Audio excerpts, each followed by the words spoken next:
Good morning. It is January 3rd. Welcome back to the garden. Glad you took a minute to stop by. We're going to do lesson 8, aerobic versus anaerobic and disease in your soil. But before we get to that, Riley and I need to uncover this garden, see what we got over the last couple days. Come on, let's take a look. Oh, tragedy.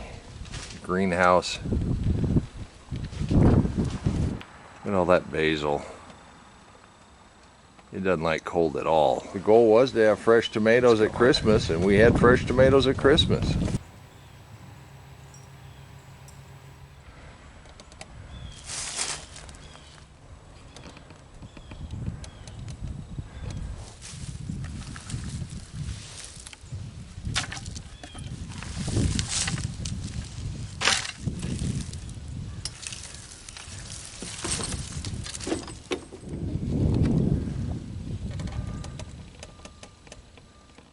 Now on the north side of the bales, there's still snow on the ground.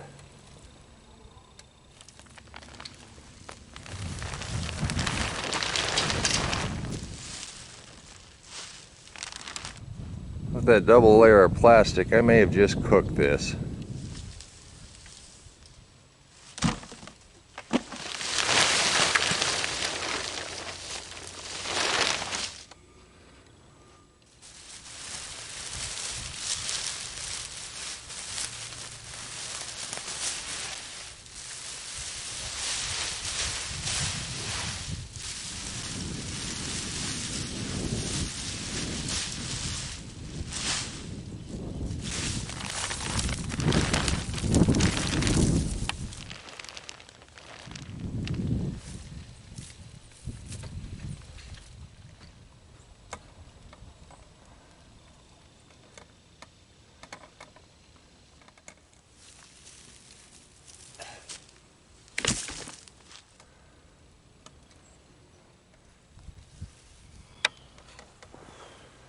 What I want to talk about today is the difference between aerobic and anaerobic.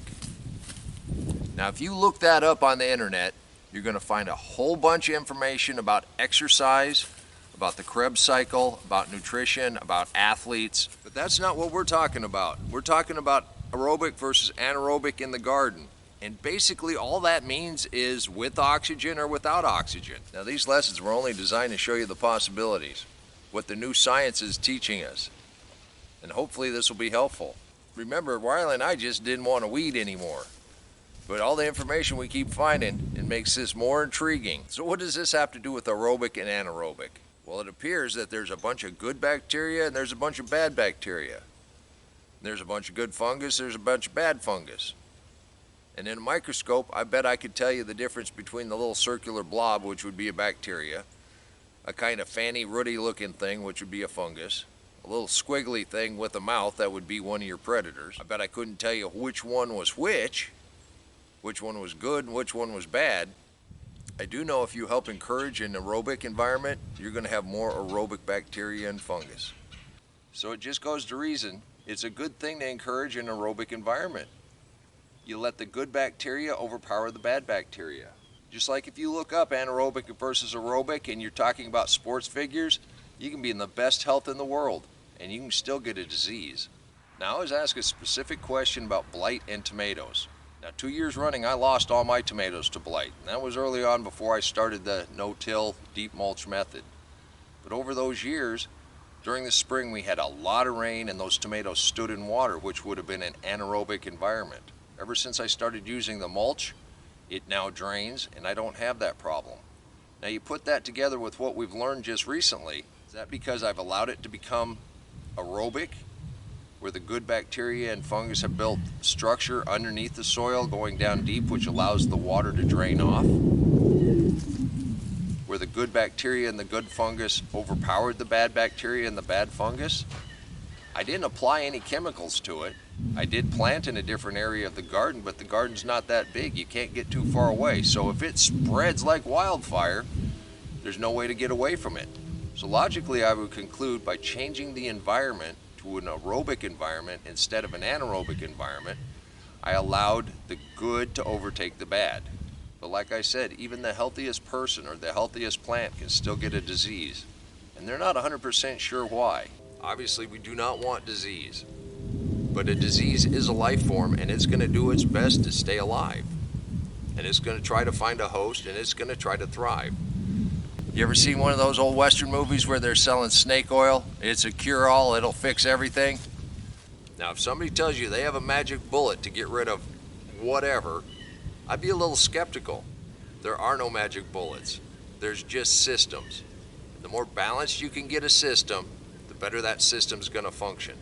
By looking at your garden as an entire system, the living soil, promoting all the good bacteria, the good fungus, the good predators, it only goes to reason it will help out get rid of all the bad stuff. It will help get rid of some of the disease. It's not all doom and gloom. It's not 100% aerobic, 100% anaerobic. Some things wanted a little more anaerobic. Got some things that thrive on the edge of a marsh. That's a very anaerobic environment. You got some trees that if their roots get down into the water table, that's the end of them.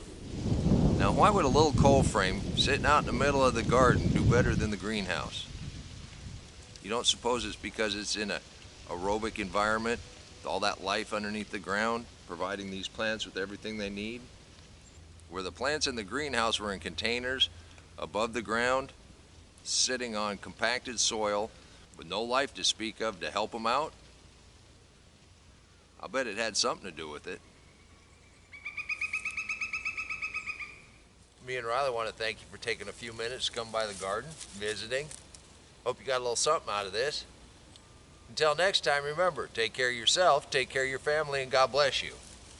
You got a stick, you got a stick, you got a stick. Come on, let's plant. Let's go plant garden.